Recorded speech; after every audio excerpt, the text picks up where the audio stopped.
이 몸값을 올림에 있어서 내가 어떤 변화를 가져왔기 때문에 이 몸값이 올라갔나 생각을 해봤어요. 그 전까지는 뭔가 내가 못한다고 그냥 자신을 깎아내려가지고 내가 할 수 있는 일은 딱 여기라고만 타겟을 했기 때문에 더 넓은 사고를 하지 못했던 거예요. 그냥 당연히 시간하고 돈하고 바꿔야 되는 게 맞는 개념이라고 생각이 됐고, 내 노동력하고 이거를 바꿔야 되는 게 맞는 거라고 판단을 했기 때문에 그냥 몸 쓰는 일, 그런 거를 더 좋아했었고, 열심히 땀 흘려가지고 버는 돈이 진짜 돈이지. 이런 가치관을 너무 가지고 살아있다 보니까 자연적으로 시간 대비 몸값은 떨어질 수밖에 없는 상황을 만들었었던 거죠. 제가 스스로. 그러던 와중에 이제 코로나라는 상황이 닥치니까 몸을 쓰는 일들은 뭐 서비스 직종이나 제가 서비스 직종이 있었으니까 코로나로 인해서 타격을 너무 많이 입었어요. 너무 많이 입다 보니까 자연적으로 저는 구직자가 다시 되고 그 음. 퇴직을 하게 되고 그러던 와중에 이제 네트워크 마케팅 잘못 만나가지고 월에 20만 원씩 벌으면서도 일을 해보고 1년 동안 이런 거를 경험을 해보면서 물론 네트워크 마케팅 하면서 그 더 많은 돈을 벌 수 있는 상단을 여는 그런 사고는 열어준 게 확실해요. 근데 그 안에서 디테일적인 거나 뭐 진짜 심리적인 거나 진짜 기술적인 거나 제대로 된 멘토에 대한 영향 이런 거는 받지 못했었던 거죠.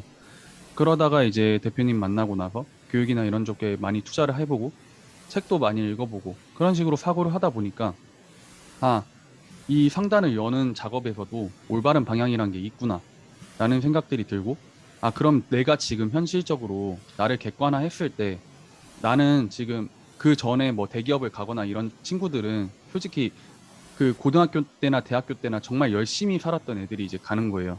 근데 저는 그런 경험들이 없으면 내가 객관화했을 때 여기를 타겟하는 거는 정말 무모한 도전이다. 라고 생각을 했어요. 너무 이거는 말도 안 되는 도전인 것 같고, 나를 낮추는 게 아니라 객관적으로 봤을 때. 그렇기 때문에 지금 당장에 그럼 내가 돈을 벌 수 있는 기술을 얻을 수 있는 게 뭘까? 이런 거를 생각을 했을 때, 진짜 영업이 잘만 하면 돈을 많이 벌 수 있는 거잖아요. 내가 하는 만큼 돈을 벌 수 있고, 그리고 밑바닥에 있는 사람이 영업으로 돈을 버는 게 맞다고 또 많이들 말을 하고, 그런 것들을 봤을 때, 아, 영업 조직을 한번 들어가 봐야겠다. 그래가지고, 네트워크 마케팅 하면서 그런 주먹구구식이 영업이 아니라, 진짜 프로세스가 있는 영업 조직에 들어가서, 배웠던 걸 다 써먹어 보자. 내가 그러면 배웠던 거를 써먹어 봐야 내가 내 돈이 되는 거지. 내가 이 PCM에서 배웠던 거를 써먹어 보지도 않고, 그냥 머릿속에 지식으로만 가지고 있으면은, 과연 무슨 도움이 될까? 이런 생각이 들으면서, 그냥 영업 조직에 그냥 무작정 서울로 올라와가지고 들어가게 됐죠. 이런 생각들을 가지고 나서 영업을 하고 배웠던 거를 계속해서 처음에는 무의식적으로 나오는 게 아니잖아요. 의식적으로 이런 거를 다 터득을 하면서 의식적으로 이거를 바꿔 가려고 하다 보니까 자연적으로 그게 계속해서 반복 숙달을 할 수밖에 없는 상황이 만들어졌고 반복 숙달을 하다 보니까 이제 무의식적으로 나오게 되는 거예요. 처음에 대표님이 줬던 그 프로세스대로 그냥 무의식적으로 나오게끔 됐을 때 그때 이제 남들이 하는 멘트 중에 좀 괜찮았던 거 그리고 내가 창의적으로 넣고 싶었던 거 거기에 대해서 이제 살을 붙이다 보니까 이제 성과가들이 계속해서 나오기 시작했던 거죠. 계속해서 뭐 고객이 물어봤을 때 자유롭게 이렇게 변화구도 던질 수 있고 상황에 맞춰가지고 고객의 심리를 읽어가지고 얘기를 할 수도 있게 되고 그런 것들이 이제 쌓이고 쌓여가지고 자연적으로 몸값은 계속해서 올라가게 됐고 영업에서도 성과를 나오게 됐고 이 결과 지금 퇴사를 했음에도 불구하고 제 동기들은 저한테 다 이런 스킬적인 부분 팀장님들한테 물어보는 게 아니라 저한테 계속해서 연락이 와가지고 물어볼 정도로 그 정도까지 제가 몸값을 올렸다고 생각이 됐고 그 결과에 따라 가지고 이제 이직도 되게 자유로웠죠. 이직도 음. 내가 또 입맛에 맞춰 가지고 편하게 이렇게 해서 가고 내가 내 시간적인 거나 이런 거를 고려했을 때 돈만 쫓는 게 아니라 미래에 뭐 또 다른 거를 또 제가 봐야 되잖아요. 물론 영업을 해가지고 관리가 엄청 많이 들어가는 부분에 대해서 영업을 했을 때 돈이 더 많이 벌리는 부분도 있어요. 그건 또 제 시간에 갈아 넣는 거기 때문에. 그런 것들도 다 계산을 했을 때 객관적으로 그리고 합리적인 게 아니라 좀 비합리적으로 남들이 봤을 때는 이게 되게 비합리적인 거잖아요. 내가 돈 더 많이 벌 수 있으면 가야 되는 게 맞다고 생각되는데. 근데 미래적인 장기적인 레이스로 봤을 때 내 시간적인 배분 이런 것들에 대해서 되게 많이 생각을 하게 되다 보니까 자연적으로 몸값은 좀 올라갔던 것 같아요. 음. 그 우리가 근데 이제 사실 교육의 힘이 굉장히 크네요. 그렇게 보면. 네, 엄청나게 컸던 것 같아요. 그 근데 그런 거 있어요. 그냥 내가 실험 정신이 없으면 사실 이거를 현실화 시키는 게 더 어렵잖아요. 그냥 실험 맞아요. 정신을 가지고 나름 그거를 서울까지 올라와서 해보니까 실제로 이게 됐고, 그래서 더 믿음이 더 커진 거잖아요. 맞아요. 예. 그러면 이제 우리가 그렇다고 해서 우리가 계속 노가다 할 수는 없어요. 왜냐면 영업도 어떻게 보면 내가 하는 만큼 나오는, 말 그대로 하는 만큼 나오잖아요. 네네. 그러면 이제 우리가 좀 더 찾아오는 비즈니스를 하려면 인바운드로 또 돈을 벌어야 되는 부분도 있잖아요.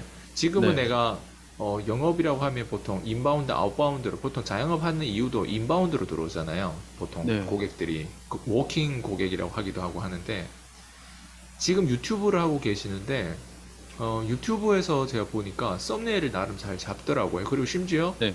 어, 자청도 거기에 댓글까지 다셨던 어떤 그 기록도 있는 걸 보면서 네. 동영상 몇 개 안 되는데 그게 그렇게 연결되고, 저는 지금까지 동영상 엄청 많이 올렸거든요. 근데 어느 한 인플루언서도 제대로 댓글 단 부분들이 안 나왔는데, 피디님 거는 일단 먼저 자청이라고 한 사람이면 거의 대부분 다 알잖아요. 네. 그러니까 이게 마케팅 영역도 굉장히 중요한 건데, 그러니까 유튜브를 하면서 뭐 썸네일이라든가 제목이라든가, 그리고 그 안에 물론 컨텐츠는 지금 그대로 이제 이미 하고 있는 경험치가 있기 때문에 원고는 좋을 것 같아요. 왜냐면 네. 술술 말이 풀리고 또 나름 고객들하고 있던 것들 그대로 옮기면 되는 부분들인데, 근데 아무리 좋은 컨텐츠가 있어도 우리가 책을 사더라도 제목을 많이 보고 목차를 많이 보잖아요. 그러니까 맞아요. 그것처럼 지금 썸네일에 대한 부분들은 약간 뭐라고 하지, 마케팅 영역인 것 같은데, 이 부분에서는 혹시 따로 해줄 말씀이 있으신가요? 그 유튜브도 제가 처음에 찍었던 거랑 해보고 나서 느낀 건데 내가 하고 싶은 말을 하는 게 유튜브 채널의 장점인 맞아요. 장점은 맞는데 어쨌든 내가 하고 싶은 말만 하면은 사람들이 나에 대한 관심도가 없으면은 절대 이거는 올 수가 없겠구나. 이게 마케팅도 마찬가지잖아요. 내가 아무리 좋은 걸 가지고 있더라도 사람들의 흥미를 끌 만한 요소가 있고 그 사람들에 대한 동질감이라는 게 느껴져가지고 그 팬덤을 모아야 되는 건데 그러기 위해서는 사람들이 좀 흥미를 느낄 만한 카피가 되게 중요하고 제목도 중요하고 썸네일도 중요하다라고 좀 생각이 됐어요. 처음에 유튜브를 찍을 때는 아 그냥 내가 하고 싶은 말 하다 보면 언젠간 누가 보겠지 이런 식으로 했는데 아 이건 너무 미래가 긴 거예요. 이거는 언제 봐줄지도 모르겠고 평생 안 볼 수도 있는 거고 언제 알고리즘을 탈지도 모르는 상황이고 그런 것들을 봤을 때 아 그러면은 어차피 유튜브는 일방적인 통행이잖아요. 내가 하고 싶은 말을 그냥 나를 원하는 사람들에게 이렇게 소통을 하는 거니까 그러면 어쨌든 들어오게끔 해야겠다.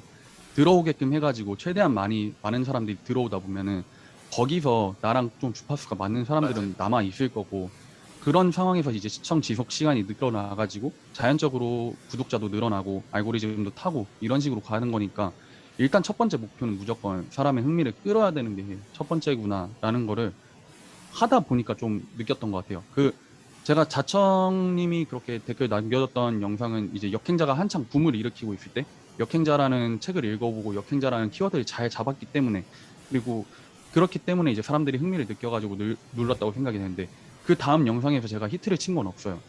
그런 걸 봤을 때 아 내가 하고 싶은 말만 너무 했구나 이거를 다시 한번 좀 느끼게 됐고 사람들이 흥미를 끌만한 요소, 트렌드에 대해서 지금 사람들이 어디에 관심을 가지고 있는지, 돈이 어디로 향하고 있는지, 이런 것들을 좀 바라보고 나서 그거에 맞춰가지고 그러면은 그 사람들이 썼던 그 제목이나 이런 거, 흥미로웠던 거, 내가 흥미롭다고 느꼈던 거, 그거를 뭐 베껴가지고 한다는 게 아니라 약간 좀 카피를 해가지고 원래 모방을 해서 나만의 안에서 컨텐츠를 내 걸로 이렇게 하는 게 맞겠구나. 그건 대표님도 항상 저한테 해주셨던 말씀이잖아요. 음, 그런 것들을 생각했을 때 이게 정말 맞는 거예요. 이미 한번 이렇게 사람들의 흥미를 끌었던 그런 기록들이 다 남아있는 데이터가 있는데 그럼 어쨌든 사람들이 들어와가지고 조회수가 높더라도 돈이 안 되는 그 유튜브 영상 컨텐츠 같은 것들을 보면은 원고가 되게 안 좋아요. 그리고 그 안에 불만들인 사항이 되게 많아요. 불만족스러운 음, 사항들이. 음. 그러면은 내가 그 부분을 긁어주기만 하면 되는 거잖아요. 똑같은 걸로 해가지고 어차피 그 사람들은 똑같은 그 영상을 다시 한번 클릭해보게끔 돼 있는 게 사람의 심리잖아요. 저도 이제 드라마 같은 거 그 유튜브에 뜨면은 음. 이미 한번 봤는데 다른 거 또 눌러보고 막 그렇게 진행되는 걸 보면서 아 이게 사람의 심리구나. 어차피 내가 한번 관심이 있는 분야는 끝까지 눌러보는구나.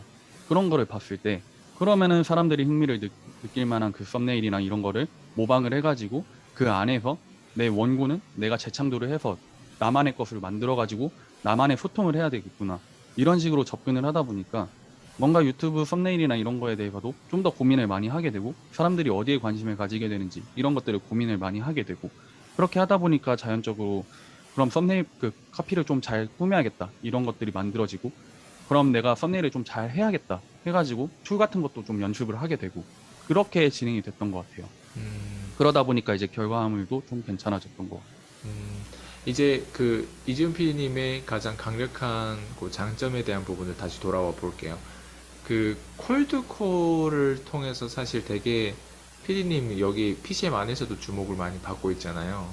네, 아, 콜드콜에 대한 그 피치라든가 이런 걸 던질 때 굉장히 똑부러졌고 그 안에 숫자, 데이터 측정 가능한 그런 어떤 문단, 문구, 뭐 이 전반적인 목소리 톤이라든가 이 모든 스트럭처가 거의 이제는 딱 주파수가 맞는 그런 느낌은 사람들은 그걸 딱 들었을 때 아, 저 사람은 전문가구나 이런 부분들이 느껴지거든요.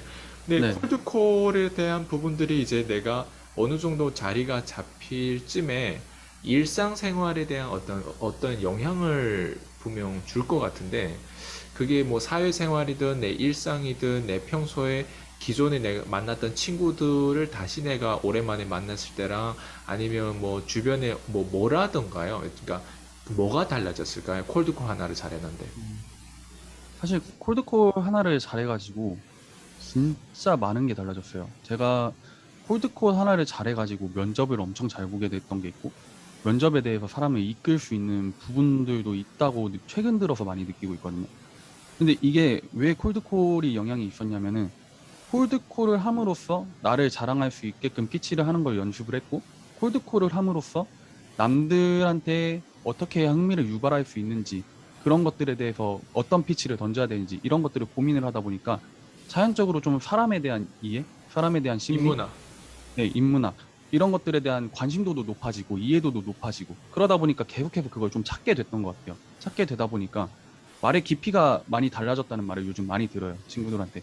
그 전까지도 제가 뭐 친구들 고민 상담을 좀 자주 해줬던 편이긴 해요. 근데 그때 당시에 고민 상담은 어쨌든 걔가 제 친구잖아요. 그러면은 저랑 같은 결이었기 때문에 제 친구였던 거예요. 그러다 보니까 나는 그 사람하고 똑같은 생각을 가지고 있을 수밖에 없었고, 그거에 대해서 동조? 그런 거밖에 해줄 수가 없었던 거예요, 공감. 근데 지금은 현실적으로 공감을 해주되, 왜 공감을 안 해주면 어쨌든 그 사람은 나를 떠날 수밖에 없잖아요. 동질감이 없기 때문에. 공감을 해주되, 어떤 식으로 헤쳐나갈 수 있게끔 만들 수 있을지, 그거를 스스로 생각해 볼 수 있게끔 하고, 거기서 영 방향을 못 잡으면 하나씩 키워드를 던져주면은, 알아서 이렇게 바뀌는 모습을 보면서, 아, 내가 왜 이게 가능했지? 이걸 객관적으로 봤을 때 왜 갑자기 이게 가능해졌던 거지? 이런 걸 생각을 해보니까 콜드콜로 진짜 많은 사람들을 만났잖아요. 내가 직접 뭐 대면을 뛰어가지고 만날 수 있는 사람들의 양은 내 몸이 하나인데 이거는 너무나도 시간이 많이 걸리고 그렇다고 봤을 때 콜드콜로 하루에 몇백 명씩 진짜 많이 만날 때 한 200명씩 만날 때도 있고 그런 것들을 그 경험을 해보면서 물론 끊어지는 거더라도 네. 200콜이라고 그 가정을 했을 때 거절에 대한 두려움이 없어졌어요. 내가 모든 사람한테 잘 보여야겠다. 이런 것들이 없어지다 보니까 아, 내가 할 말은 해야겠다. 근데 할 말은 하되 내 고집을 부리는 게 아니라 처음엔 고집을 부렸죠. 그러다 보니까 또 안 먹히는 걸 아니까 고집을 부리다가 아, 왜 사람들이 내 말 안 들어주지? 내 말이 맞는 것 같은데 왜 안 들어주지? 이런 거 다시 고민을 해봤어요. 아, 이 사람들 나한테 공감을 못 하는구나. 그럼 공감대를 형성을 해야겠구나. 그럼 공감대를 형성해주고 아, 너무 공감만 들어갔던 거예요, 거기서. 공감을 너무 해주다 보니까 아, 또 내 할 말 못 하는구나. 그럼 이거 두 가지의 밸런스가 되게 중요하구나. 이런 걸 느끼면서 계속해서 이제 하다 보니까 자연적으로 현실 생활에서도 내가 영업적인 게 아니더라도 누군가하고 대화를 할 때 대화의 깊이가 자연적으로 높아질 수밖에 없고 그 사람하고 내가 대화를 했을 때 이 사람이 생각지도 못한 부분에 대해서 나는 이렇게 한 번씩 던져줄 수도 있고 왜 나의 데이터는 내 데이터가 아니라 그 고객들의 데이터가 저한테 다 모여 있는 거잖아요. 그 고객들의 경험들이 다 저한테 있고 이렇게 돼서 사람을 이해하게 되고 이렇게 해서 시장에 대한 크기 이런 것들을 이해하다 보니까 자연적으로 이게 됐던 것 같고 요즘 제일 많이 느끼고 있는 거는 와, 나 자소서 진짜 못 썼거든요, 제가 대표님. 제가 알바도 자소서를 넣으라고 하는 데가 있어요. 그런데도 한 번을 그 제대로 합격을 해본 적이 없어요. 한 50개 넣으면 한 개? 이 정도였는데 요즘은 자소서 넣는 곳마다 다 합격하고 면접도 그냥 가는 곳마다 다 합격을 해버리니까 내가 왜 이렇게 됐는지 다시 한번 생각을 해보면 골드콜이었어요. 면접은 나를 자랑하는 거예요. 회사에 나를 끼워 맞추는 게 아니라 내가 이 회사를 선택하러 왔기 때문에 나를 자랑하고 이 회사랑 나랑 주파수가 맞으면은 이거에 대해서 이렇게 가는 건데, 대한민국 면접에 좀 잘못되고 있는 점들을 제가 그 현장에서 면접도 많이 보고 그 친구들한테 얘기를 들어보면서 느꼈던 건데, 모든 경험을 다 회사에다 끼워 맞추려고 해요.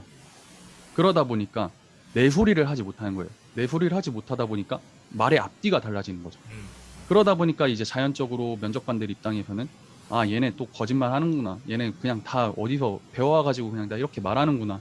이런 것들이 다 자연스럽게 보이는 거죠. 근데 기업 입장에서는 이 사람의 진짜 소리를 듣고 싶은 거잖아요.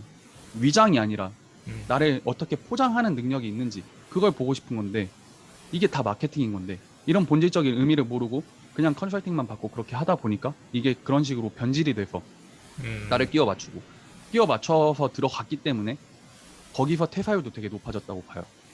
퇴사율까지 이어졌을 거예요, 분명히. 왜? 내가 원해서 들어간 게 아니라 나를 다 끼워 맞춰서 들어갔기 때문에.